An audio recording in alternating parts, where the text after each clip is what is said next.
Ever since Nokia Lumia phones stopped being produced, I haven't been as enthusiastic about the smartphones as I used to be. The way I buy smartphones now is I keep a phone until I feel enough time has passed for technology to be significantly better, and then I go out looking for the best value smartphone that fits my current needs the best, usually on the used market, and I'll go with that model for the next few years. This usually occurs every 3 years or so, and it ensures that each time I upgrade, every single aspect of the new phone is better than the old phone. And today, that's no exception. The OnePlus 7 Pro is, to date, the best smartphone I've personally ever used, but it's also one of the most boring. So without further ado, let's take a look at why.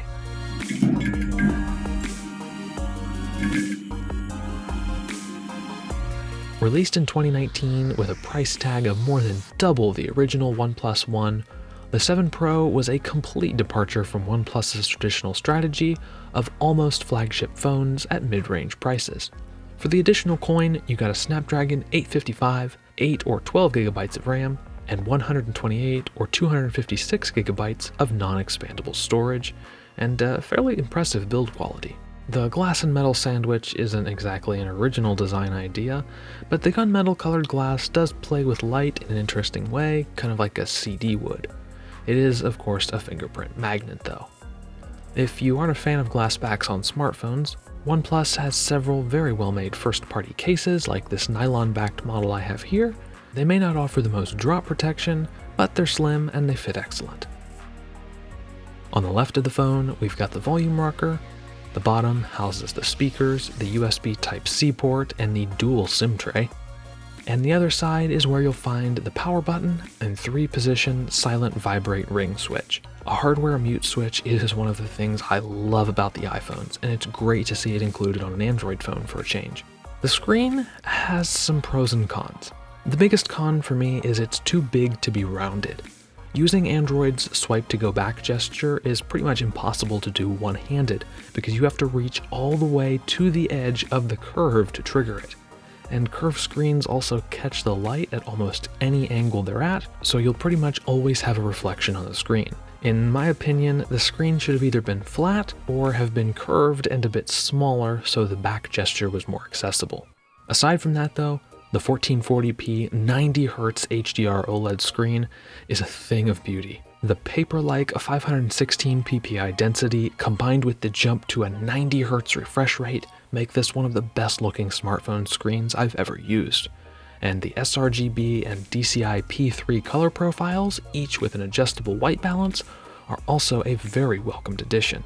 The difference that the 90Hz screen makes is actually very noticeable, especially in scrolling, although you probably won't be able to tell much of a difference on camera. And combined with this phone's use of the ultra-fast UFS 3.0 storage, make it the fastest Android phone I have ever used. It's not quite as fast as NVMe-equipped iPhones, but it's the closest an Android phone has ever come for me. Another surprise was the under-the-screen fingerprint reader. It's honestly every bit as fast and accurate as most dedicated units. Just be aware that it tends to be more sensitive to things like wet hands or smudges on the screen. Software-wise, this phone is a delight to use. 𝙂𝙀𝘼𝑂S may be my favorite OEM build of Android since HTC Sense back in 2014. They've only touched up the rough spots of Android and had the sense to leave the rest of it alone, and it absolutely flies on this phone. One thing of note is that rather than the Google feed, they've placed a vertical array of widgets to the left of the home screen, and I actually found I kind of like this setup. It keeps the home screen cleaner and it's less distracting than the Google feed can be. While a bit older now, the Snapdragon 855 can still do anything you would possibly want to do on a smartphone. Honestly, the Snapdragon 835 in my last phone wasn't feeling slow by any means, but it was starting to fall behind in GPU-intensive games. The 855 has had no trouble running everything I've thrown at it at 90 frames per second. Battery life has also been outstanding on this phone.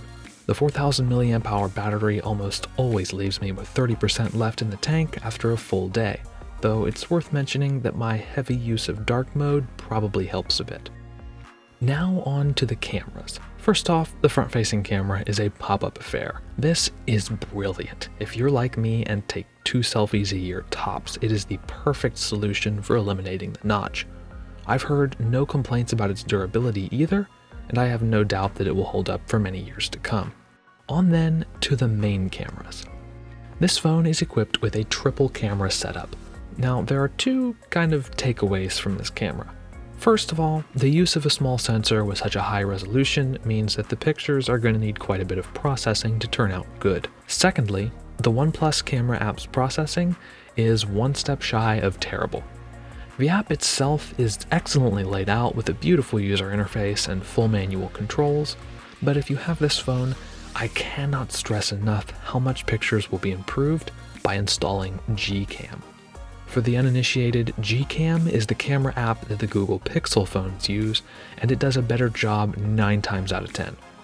The user interface is actually pretty similar, but the pictures it produces look way more natural and more consistent than those of the OnePlus camera app. The only downside is that Gcam doesn't support distortion correction on the ultra-wide camera, so ultra-wide pictures have a subtle fisheye effect. For some reason, the OnePlus camera crops in on telephoto shots, so Gcam takes telephoto shots at 2.2 times magnification versus 3 times magnification with the OnePlus camera app. This engine bay shot here really does show off how much more balanced the Gcam photo is and how much more detail there is in the shadows. I haven't spent a whole lot of time with night mode on either app, but from what I've seen so far, Gcam wins here as well.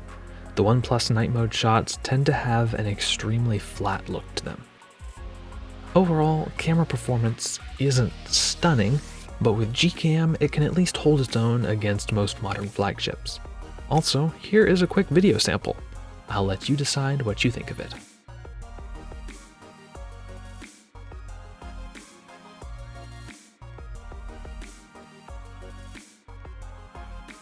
I really do like this phone. There's just nothing that stands out as remarkable. My LG G5 was the first phone to have an ultra-wide camera, and that blew me away at the time. And my Xperia XZ1 Compact can shoot 960 frames per second slow motion video, which was also amazing.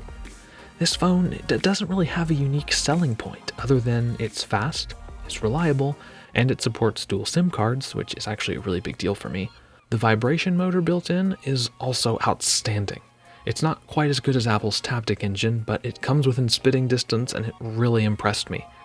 The worst things about this phone, honestly, are the lack of a micro SD card slot and the stupid proprietary fast charging that OnePlus calls warp charging.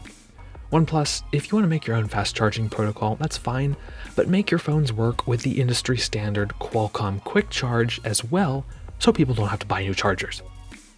To wrap it up, for the average price of about $300 that these phones go for these days, it's honestly a no-brainer if you want a good, fast smartphone for a reasonable price.